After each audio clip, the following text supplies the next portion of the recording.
Miss हौ केटा। नमस्ते मिस। नमस्ते। म धरतीको पहिलो तीर्थ बराह क्षेत्र मन्दिर हिँडेको नि मिस। ए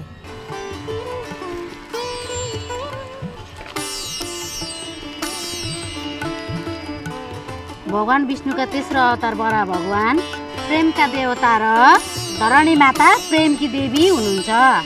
उहाँकी पत्नी पृथ्वी भूदेवी उहाँहरूलाई जे वस्तु चढाए पनि कोका सङ्गमको जल र तुलसी पत्र चाहिँ अनिवार्य चढाउनुपर्छ। अनि बाबु यो पूजा सामग्रीमा खोइ त तुलसी पत्र? ओहो धन्य मिस, हजुरलाई बाटै भेट भयो, नत्र त मेरो पूजा नै अपरो हुने रहेछ नि।